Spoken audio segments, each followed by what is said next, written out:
देखो अभी तो फंक्शन हमारे लिए कोई नया टर्म नहीं है अब यहाँ पे, है ना। फंक्शन हमारे लिए कोई नया टर्म नहीं है, ऑलरेडी हम लोगों ने पढ़ा हुआ है ना इसको। लेकिन एज सच अभी हम लोगों ने इसको फंक्शन के फॉर्म पे नहीं पढ़ा है। जैसे आप लोग इनसे फैमिलियर हो, जैसे ये y equals to 2x plus 3 है ना। y इक्वल्स टू मान लो आपने साइन x लिख दिया, है ना, या y equals to e to the power x लिख दिया, या y equals to log to the base e x लिख दिया, ठीक है, या y equals to x square minus 2x plus 3 लिख दिया, एक्सेट्रा। ऐसे समझ गए कि नहीं बेटा? तो ये आप लोगों ने पढ़ा हुआ है, इस तरह से टर्म्स आपने पढ़े, देखे कि नहीं? टर्म्स ये सब अपन ने पढ़े कि नहीं, देखे ना हमने? तो बेसिकली ये क्या है यहाँ पे, इट इज लीनियर फंक्शन। ये कौन सा फंक्शन कहलाएगा?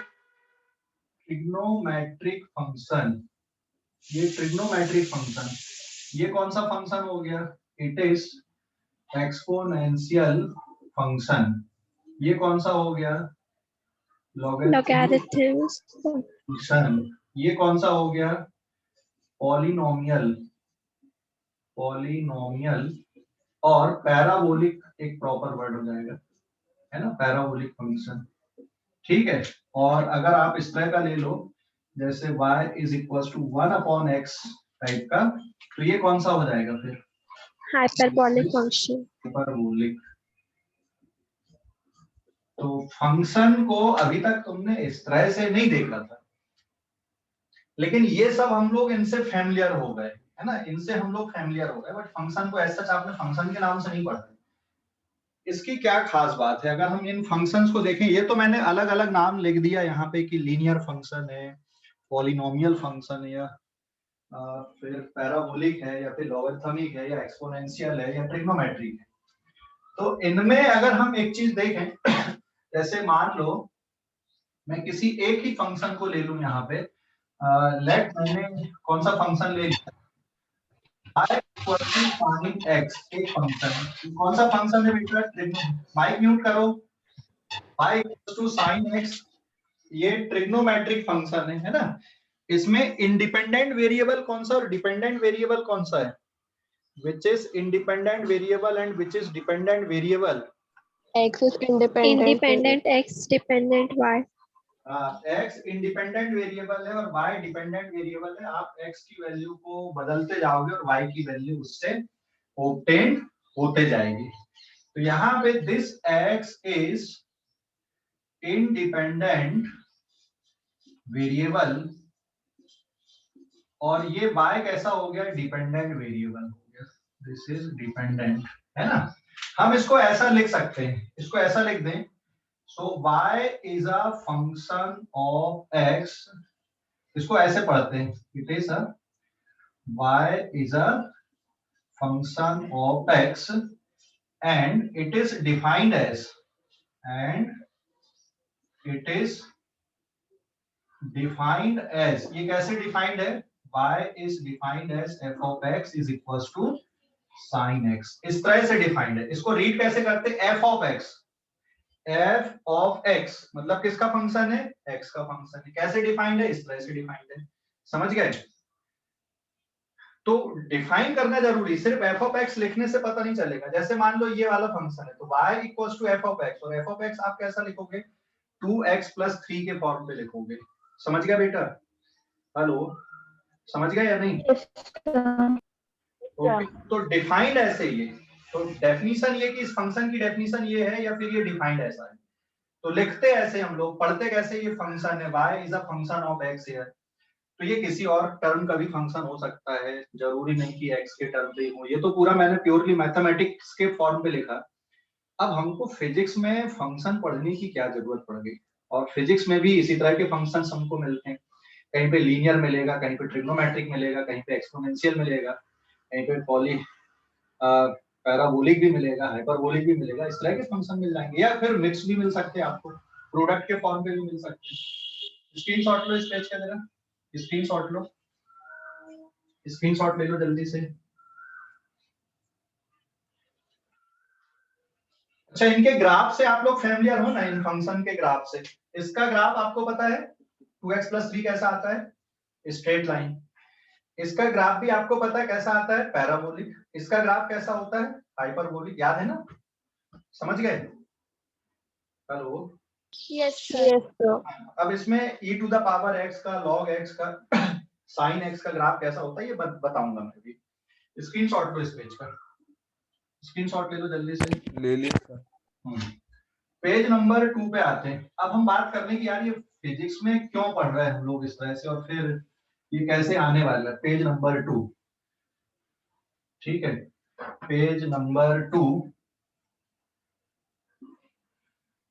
अभी जैसे अगर हम फिजिक्स की बात करें, for example in Ohm's law, Ohm's law पे ही अगर हम लोग देखें तो ये है रेजिस्टेंस, यहाँ पे आपने वोल्ट मीटर लगा दिया है ना, और ये आपने अमीटर लगा दिया, और यहाँ पे आपने बैटरी ले लिए, और अब यहाँ पे आपने पूरा ये graph plot, serial number, current, potential, 1 2 3 4 5 6, 5 तक की रीडिंग लिए। जब ये 0 है तब ये भी 0 है, जब ये 4 है तो ये सपोज यहाँ पे, ये जब 2 है तो ये कितना आ रहा है यहाँ पे 10, जब ये 3 है तो ये हो गया 15, जब ये 4 है तो ये हो गया 20, और जब ये 5 है तो ये हो गया 25। ठीक है, जब आपने रीडिंग निकाले तो ये रीडिंग इस तरह से आई, वोल्ट और करंट की। ये रीडिंग के अकॉर्डिंग क्या आप कोई रिलेशनशिप बन रही है दोनों के बीच में, V और I के बीच में कोई रिलेशनशिप आ रही है, कोई रिलेशनशिप क्रिएट हो रही है क्या दोनों के बीच में? Resistance. नहीं, यहाँ पे आप ये जो डेटा लिखा हुआ है, इस डेटा V के is directly according आप proportional to I. कोई रिलेशनशिप क्रिएट हो रही है क्या? V is directly proportional to हाँ सर। Directly अगर आप ये proportional. डेटा को देखोगे तो ratio is is constant. Directly proportional to I, है ना। और अगर यहाँ पे देखोगे कि भाई 2 पे 10 हो गया, 3 पे 15 हो गया, मतलब कितने टाइम्स बढ़ रहा है ये? 5. 5 टाइम्स बढ़ रहा है। तो can I write it V is equals to 5I। ये 5I किसको देख के लिखा मैंने यहाँ पे, ये जो डेटा है इस डेटा को देख के हमने ये लिखा है यहाँ पे, V is equals to 5I। मतलब जो वोल्टेज है वो किसका फंक्शन है यहाँ पे, करंट का फंक्शन है। तो आप ऐसा बोल सकते हो यहाँ पे V is equals to 5I, या it is a function of I।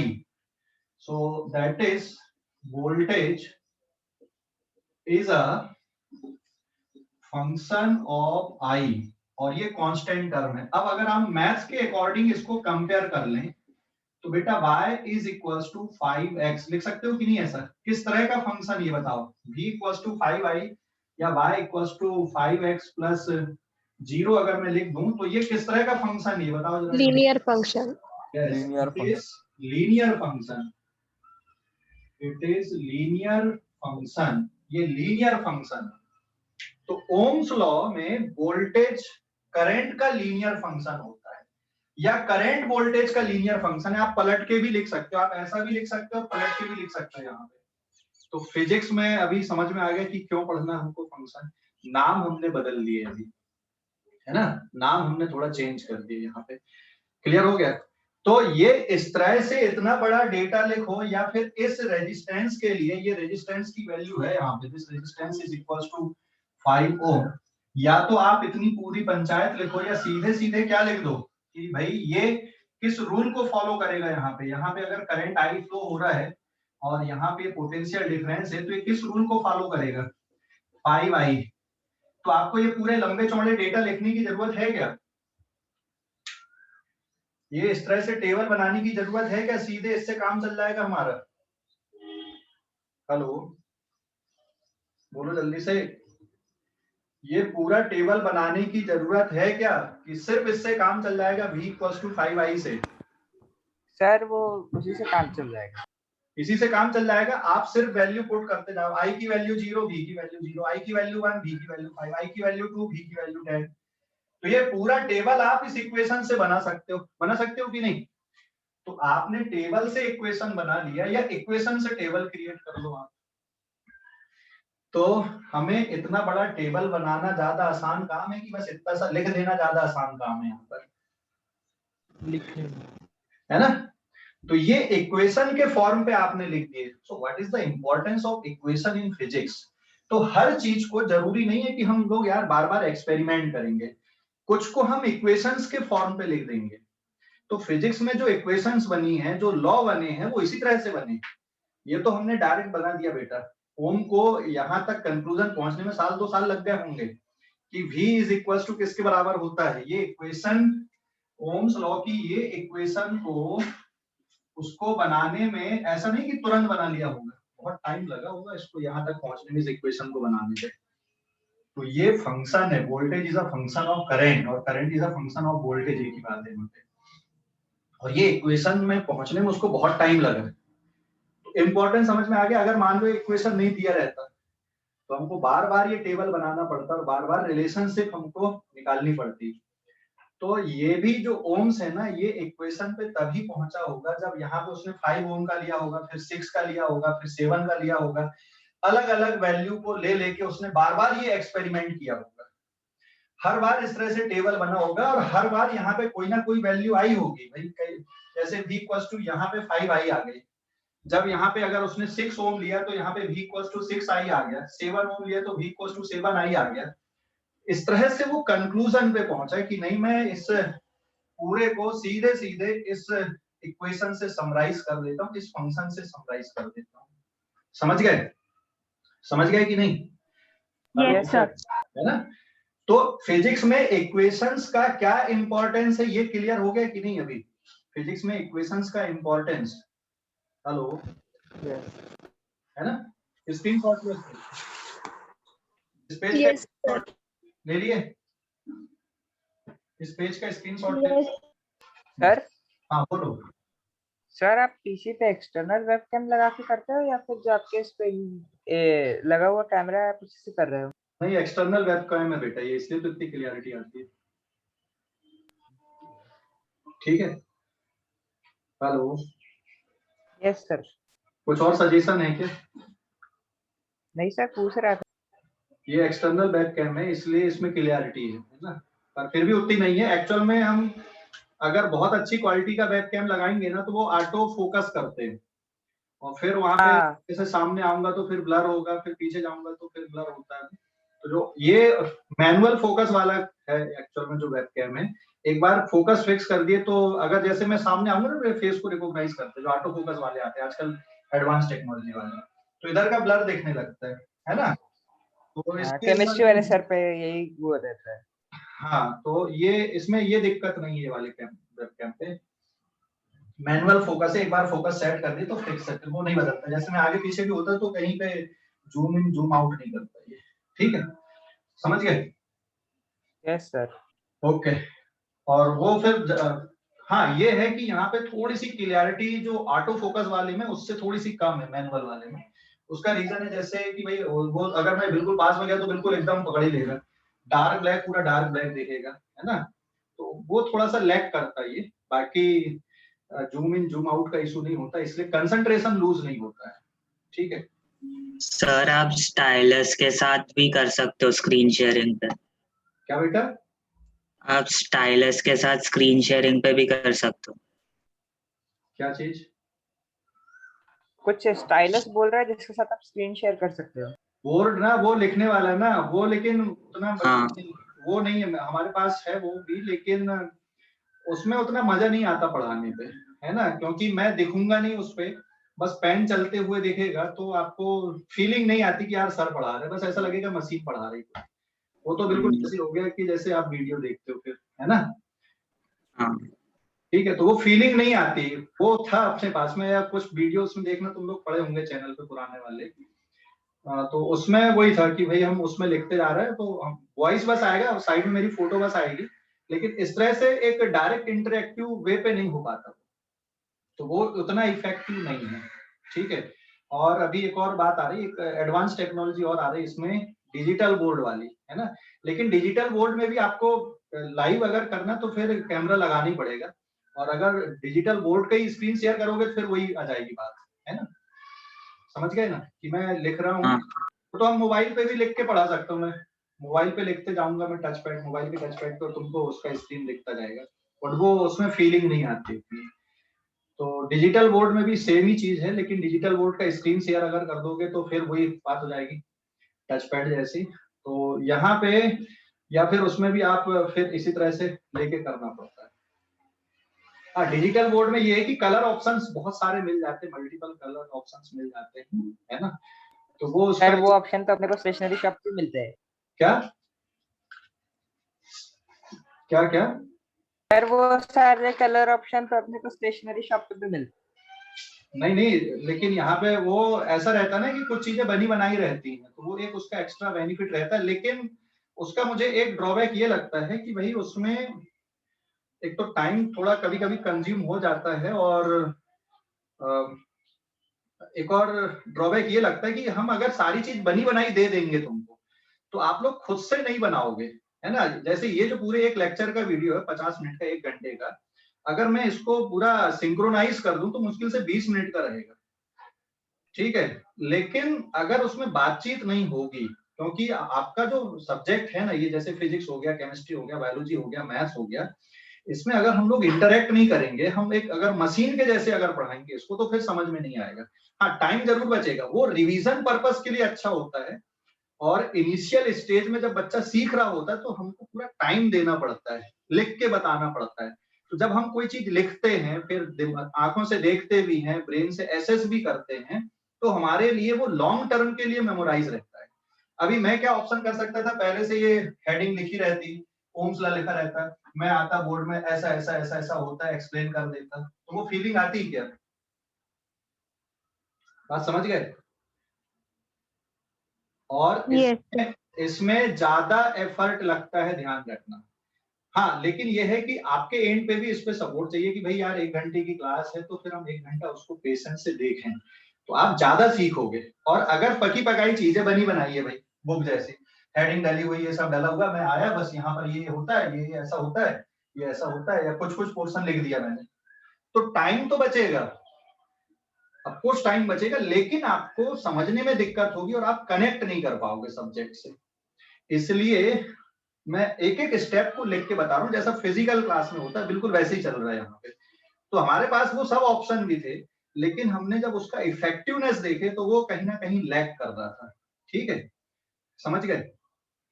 इसलिए फिर जो बेसिक क्लासरूम टीचिंग है हमने उसी को अडॉप्ट किया फिर, कि इससे ज्यादा बच्चे कनेक्ट होते हैं बजाय उसके।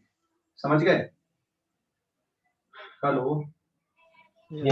Yes sir. हाँ, उसमें अगर आपको कुछ ऐसा इम्प्रूवमेंट का है तो भाई हम लोग इम्प्रूवमेंट करते हैं इसमें, अगर कोई आपको इसमें और कुछ इम्प्रूवमेंट चाहिए तो वो कर सकते हैं। लेकिन यहाँ पे क्योंकि हम लोग हर एक स्टेप को लिख लिख के बता रहे हैं, तो जब मैं एक एक टर्म लिख रहा हूँ तो आपके दिमाग में रहेगा कि यार मुझे भी लिखना है अल्टीमेटली, है ना? क्योंकि अपना सब्जेक्ट बेटा ऐसा नहीं है ना कि कुछ हिस्ट्री हो गया या ज्योग्राफी हो गया कि आपको इंफॉर्मेशन बस चाहिए। It is not only a information but it is a practical and experimental, और फिर टेक्निकल भी हैं चीजें यहाँ पे, तो सिर्फ इंफॉर्मेशन के हिसाब से नहीं है ये, है ना? जैसे जो फिल्म बनती है, फिल्म बनाने में 2-3 महीने लग जाते हैं या साल भर लग जाता है, कुछ कुछ में 5 साल लग जाते हैं, लेकिन हम तो उसको 3 घंटे में देख लेते हैं। अब वो पूरा 5 साल की मूवी थोड़ी देखोगे कि कैसे बन रही है, क्या हो रहा है। तो वैसे जो बाकी सब्जेक्ट्स हैं आपके, जो इंफॉर्मेशन वाले सब्जेक्ट, उसमें आपको इतना टाइम वेस्ट करने की जरूरत नहीं होती। लेकिन जिस सब्जेक्ट में आपको इंफॉर्मेशन नहीं चाहिए भैया, जिसको सीखना है, जिसमें टेक्निकल चीजें आ रही हैं, उसमें आपको टाइम स्पेंड करना पड़ता है देखने के लिए। और हमारा ब्रेन बहुत अच्छा काम तब करता है जब आप लिखो, देखो और सोचो, तीनों चीज जब एक साथ चलती है ना, तो हमको और अच्छे से समझ में भी आता है। तो फर्क ये है। तो हमारे पास ऑप्शन सभी हैं, ऐसा नहीं है, वो टच पैड वाला भी है, डिजिटल बोर्ड है, ठीक है, और उसके थ्रू भी हम बता सकते हैं, रिकॉर्डिंग भी उस पर भी जा सकते हैं, लेकिन फिर वो कनेक्टिविटी नहीं हो पाती बच्चों के साथ। तो ये जो कनेक्टिविटी है अपनी, ये बिल्कुल वैसे ही है जैसे फिजिकल क्लास की मैं बात कर रहा हूँ। तुम लोग क्वेश्चन आंसर कर रहे हो, जवाब दे रहे हो, उसका तुम्हारे मन में कुछ आ रहा तो पूछ रहे सर ये स्टेप कहाँ से आ गई, तो मेरे पास तो ऑप्शन है भाई, मैं पूरा लिखा है, टाइम बच जाएगा मेरा, तो यार मुझे इतनी मेहनत करने की जरूरत ही नहीं पड़ेगी, मैं डायग्राम बनाऊंगा, ये करूंगा वो करूंगा, टाइम बचेगा ना मेरा, तो बचेगा कि नहीं बचेगा। तो जो मेरी आधे घंटे 1 घंटे की क्लास होती मैं 20 मिनट में खत्म कर दूंगा, लेकिन उससे आपको फायदा नहीं होगा एज अ बिगिनर। वो जो 20 मिनट वाली क्लास है वो रिवीजन पर्पस के लिए ठीक है कि हमको क्विक रिवीजन करना है ना वो, लेकिन जब आपका पूरा पढ़ के हो जाता है तब के लिए वो काम की है, शुरुआत वाली स्टेज में वो काम की नहीं है। ठीक है, समझ गए? हेलो, समझ गए कि नहीं? Yes sir. ठीक है, वापस आते हैं हम लोग। तो फिजिक्स में ये इक्वेशंस का इंपॉर्टेंस समझ में आ गया, फंक्शन का इंपॉर्टेंस समझ में आ गया आपको। फिजिक्स में इक्वेशन का इंपॉर्टेंस, फंक्शन का इंपॉर्टेंस। हेलो, फिजिक्स में इक्वेशंस का इंपॉर्टेंस समझ में आ गया, फंक्शन का इंपॉर्टेंस समझ में आ गया। Yes, sir. ओके, स्क्रीनशॉट लो इसका, स्क्रीनशॉट लो, जल्दी से आगे बढ़ते हैं हम लोग, अभी स्क्रीनशॉट लो। अच्छा, फिजिक्स में कोई भी इक्वेशन, तुम्हें जो भी इक्वेशन याद है वो बताओ जरा तुम लोग। फिजिक्स में कोई भी इक्वेशन तुम्हें याद है वो बताना। फिजिक्स में कोई भी इक्वेशन अगर तुम्हें याद है तो बताओ, है याद कोई भी इक्वेशन? अच्छा चलो ठीक है, यहाँ पे एक एग्जांपल लो और इसमें इक्वेशन बना के बताना। Suppose this is a straight road, ये एक स्ट्रेट रोड है और यहाँ पे एक कार हमने ले लिया, टॉय कार, ठीक है।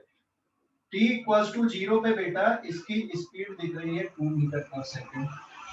फिर जब आपने time t equals to 1 second रखा तो इसकी स्पीड आ गई यहाँ पे 4 मीटर पर सेकंड। फिर जब आपने यहाँ पे time t equals to 2 second रखा तो इसकी स्पीड आ गई 6 मीटर पर सेकंड। फिर जब आपने घड़ी लगाए t इक्वल्स टू 3 सेकंड पे देखे तब इसकी स्पीड आ गई यहाँ पे 8 मीटर पर सेकंड, या वेलोसिटी इसकी। इस ये जो टाइम है और ये जो वेलोसिटी है ये किसी इक्वेशन से रिलेट हो रही हैं क्या? क्या टाइम और वेलोसिटी यहाँ पे किसी इक्वेशन से रिलेट हो रही हैं क्या? यहाँ पे बताओ जरा। Yes sir. कैसे रिलेट हो रही हैं? किस तरह से रिलेट हो रही है? v equals to 2t। अगर हम लोग इसको डेटा के अकॉर्डिंग चलें तो t यहाँ पे टाइम ले लिया मैं, यहाँ पे टाइम लिया मैंने सेकंड में, यहाँ पर भी ले लिया मैंने मीटर पर सेकंड में। तो 0 पे 2 है, फिर 1 सेकंड पे 4 हो गया, फिर 2 सेकंड पे कितना हो गया 3 हो गया, फिर 3 सेकंड पे कितना हो गया, सॉरी 1 सेकंड पे 4, 2 सेकंड पे कितना 6 बराबर है, और 3 सेकंड पे कितना हो गया 8। तो v और t आपस में रिलेट हो रहे हैं, है ना। Time which is independent variable and which is dependent. अब आपको सोचना है क्या चीज इंडिपेंडेंट होती है यहाँ पे, क्या चीज इंडिपेंडेंट है, टाइम या वेलोसिटी? टाइम। अरे भाई घड़ी का कंट्रोल आपके हाथ में है क्या? No sir. नहीं, वो तो अपने हिसाब से चलते जाएगी, आप गाड़ी रोक दोगे तब भी घड़ी क्या होती जाएगी, चलते जाएगी। तो t इज इंडिपेंडेंट वेरिएबल, ये यहाँ पे कैसा बन गया, इंडिपेंडेंट वेरिएबल बन गया, इस इंडिपेंडेंट वेरिएबल, ये इंडिपेंडेंट वेरिएबल बन गया। और ये v कैसा बन गया यहाँ पे, इट इज डिपेंडेंट वेरिएबल, ये डिपेंडेंट वेरिएबल आ गया, ठीक है। मतलब velocity is a function of time, f of t ऐसा लिख दो, फंक्शन ऑफ टाइम, और it is a function of time. अब कैसे डिफाइंड है, तो रिलेशनशिप बनेगी यहाँ पे, किस तरह से रिलेशनशिप बनेगी थोड़ा सोचो जरा। कुछ रिलेशनशिप बन रही है क्या, t इक्वल्स टू 0 पे भी 2 आ रही है, can you find out the relationship here? कुछ लीनियर टाइप की है क्या रिलेशनशिप? अगर हम डेटा देखें यहाँ पर का, तो look at here, we will plot the graph. Second 2 metre बढ़ रहा है। हाँ, ग्राफ से कुछ चीजें समझ में आ सकती हमको, जैसे 2 है, 4 है, 6 है, 8 है, ऐसा 1 2 3। ठीक है, देखो 0 पे कितना है, 2 है, 1 पे कितना है, 4 है, 1 पे 4 आ रहा है ना, और फिर 6 आ रहा है 2 पे, 1 पे 4 आ गया, 2 पे 6 आ गया, और 3 पे कितना आ रहा है, 8 आ रहा है। कैसा ग्राफ आ रहा है, ये स्ट्रेट लाइन जैसा आ रहा है कि नहीं आ रहा? Yes sir. हाँ, तो क्या आप फंक्शन सोच सकते हो यहाँ पे? तो हमें पता है कि भाई y माइनस इस तरह से बना सकते हैं ना, y minus y1 is equal to m into x minus x1। इसको x एक्सिस ले लो और इसको आप y एक्सिस ले लो। तो बेटा इक्वेशन बनाने का मेथड मैंने सिखाया था, ये बन जाएगा v, और y1 आप इसको ले लो, ये वाले कोऑर्डिनेट को। तो y1 कितना हो गया यहाँ पे 4। अभी स्लोप आपको देखना है, तो स्लोप कैसे जाएगी, 2 पॉइंट से जाने वाली स्ट्रेट लाइन की स्लोप कैसे निकालोगे बताओ जरा। स्लोप आपको निकालना है, तो स्लोप कैसे निकल जाएगी इसकी, m is equal to y2 minus y1 upon x2 minus x1। अगर हम स्लोप देखें यहाँ पे, ये वाला कोऑर्डिनेट हो जाएगा 2,6 और ये वाला है, तो it is 6 minus 2 divided by, यहाँ पे कितना हो जाएगा 2 माइनस 0। तो स्लोप कितनी हो गई यहाँ पे, 3 आ गई कि नहीं? हेलो, स्लोप ऑफ दिस 3 आई बेटा, स्लोप नहीं समझा Sir, 2. सर 2 आएगी स्लोप। 2 आएंगे। हाँ सॉरी 2, 6 में से 2 गया 4, इट इज 2। और काय में रहेगी, ये मीटर पर सेकंड स्क्वायर में स्लोप रहेगी, है ना, ये मीटर पर सेकंड और ये सेकंड है, तो यहाँ पर की स्लोप मीटर पर सेकंड स्क्वायर में, मैं अभी सिर्फ 2 लिख देता हूँ, और यहाँ पे हो जाएगा t। और x1 आप किसको ले रहे हैं यहाँ पे, 0 को, नहीं x1 कितना है यहाँ पे, ये x1 है और ये y1 है, तो x1 कितना हो गया, 1 हो गया। तो it is v minus 4 is equal to 2t minus 2। तो v इक्वल टू हो जाएगा 2t minus 2 plus 4, v equal to 2t plus 2। देखो जरा बड़ा इंटरेस्टिंग रिजल्ट आ गया, ये आ गया कि नहीं? तो फंक्शन क्या बन गया, आप ये पूरी पंचायत को इतना बड़ा नहीं लिखो और ऐसा लिख दो, a car is traveling in straight line and follow the equation velocity meter per second में is given by 2 meter per second plus 2 into meter per second square into t। तो आप इतनी पूरी पंचायत मत बताओ, आपने अगर सिर्फ इतनी इक्वेशन लिख दिया कि भाई velocity is given by 2 plus 2t, तब भी काम हो जाएगा। v की इक्वेशन क्या आ गई यहाँ पे, 2 प्लस 2t, पूरा बन गया कि नहीं? अब पूरा बन गया कि नहीं, ये वाली इक्वेशन से देख सकते हो आप। t की वैल्यू 0 पे कितना आएगा, t की वैल्यू 0 पे v की वैल्यू 2, t की वैल्यू 1 पे 4, 2 पे 6, 3 पे कितना हो गया, 8 हो गया। हाँ या ना? Yes sir. है ना? Yes sir. समझ गए कि नहीं? Yes sir. तो हम इतनी पूरी पंचायत नहीं बनाएंगे भैया, हमने बस एक इतनी छोटी सी इक्वेशन लिख दी और हमको पूरा समझ में आ गया, पूरी इसकी जर्नी पूरी समझ में आ गई, इसकी वेलोसिटी की इक्वेशन हमको समझ में आ गई। हम इतनी पूरी कहानी नहीं लिखेंगे। तो इनडायरेक्टली ये जो इक्वेशन है वो इतना घूम फिर के पहुंची गई है, ठीक है, इनडायरेक्टली पहुंची ये इक्वेशन। और फिर अब हम इतना पूरा डिस्कशन नहीं करेंगे, हम लोग क्या करते हैं, जो डिस्कशन होता हमारा वो यहां से आगे प्रोसीड कर देते हैं। हम इतनी पूरी जो कहानी घूम फिर के आई है मैथ्स की, वो हमारे लिए काम की नहीं, हमारे लिए बस ये काम कर दिया। कैसा फंक्शन दिख रहा है वेलोसिटी का, लीनियर दिख रहा है कि पैराबोलिक दिख रहा है, कैसा फंक्शन दिख रहा है? Linear. It is linear function, समझ गए, ये लीनियर फंक्शन के जैसे दिख रहा है। अच्छा एक और बात है, जरूरी नहीं है कि आप ग्राफ प्लॉट करके उसको ऑब्जर्व करो, आप डेटा देख के भी लिख सकते हो इक्वेशन की, हाँ इस तरह से है। जैसे अगर किसी ने इसको मन से लिखा तो वैल्यू पुट कर करके देख लो कि वो फिट हो रही है कि नहीं, जरूरी नहीं कि आप पूरा मैथमेटिकल स्टेप लेते हुए जाओ और फिर इक्वेशन लिखो। हाँ लेकिन जो आपने इक्वेशन लिखे वो इनको फिट कर रही है या नहीं, ये आप देख लो। समझ गया बेटा? हेलो, समझ गए? Yes yes sir. Sir. Okay, screenshot लो इस पेज का, स्क्रीनशॉट लो जल्दी से, ले लिए? स्क्रीनशॉट ले लिए क्या? Yes, sir.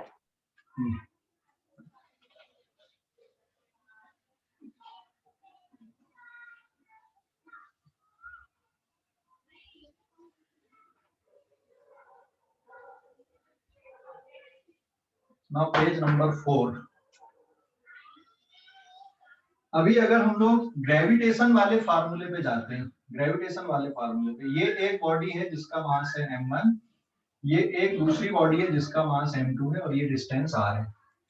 तो दोनों के बीच में लगने वाला जो ग्रेविटेशनल फोर्स है वो कैसे लिखते हैं हम लोग? ग्रेविटेशनल फोर्स F किसके बराबर होता है formula? G(m1 m2 divided by r square. Newton ने इसको कैसे सोचा होगा, समझ गए? अच्छा, ये जो फोर्स है किसका फंक्शन है? यहाँ पे फोर्स किस किस का फंक्शन है? अब ये बड़ा कॉम्प्लिकेटेड फंक्शन हो गया। तो यहाँ पे gravitational force is a function of किस किस का फंक्शन आ रहा है? Gravitational force is a function of, मतलब F is a function of m1 m2 and distance r, तीनों का फंक्शन है ये। और ये ग्रेविटेशनल फोर्स कैसे डिफाइंड है? G(m1 m2 upon r square. r क्या है? दोनों के बीच का डिस्टेंस। m1 m2 क्या है? मास। तो ये बड़ा कॉम्प्लिकेटेड फंक्शन हो गया, मतलब ना तो ये लीनियर है, ना हाइपरबोलिक है, ना पैराबोलिक है, बड़ा अजीब टाइप का हो गया भाई यहाँ पे, क्योंकि ये दो टर्म का प्रोडक्ट आ गया और डिस्टेंस भी आ गया यहाँ पे। इन सभी चीजों पे डिपेंड कर रहा है, समझ गए कि नहीं? तो ये भी एक फंक्शन है। Gravitational force is a function of mass of body and distance between them. समझ गए? समझ गए कि नहीं? हेलो? Yes, sir. न्यूटन इस कंक्लूजन पे पहुंचा होगा, उसने अलग पहले क्या किया होगा? m1 को बदला होगा, फिर m2 को बदला होगा, फिर दोनों को बदल बदल के देखा होगा, फिर r को देखा होगा, और तब जाके वो फिर बहुत सारे डेटा बनाया होगा, तब जाके इस कंक्लूजन पे पहुंचा होगा कि हाँ, ये मेरा जो डेटा निकल के आ रहा है वो इस तरह से बिहेव कर रहा है। समझ गए? समझ गए कि नहीं?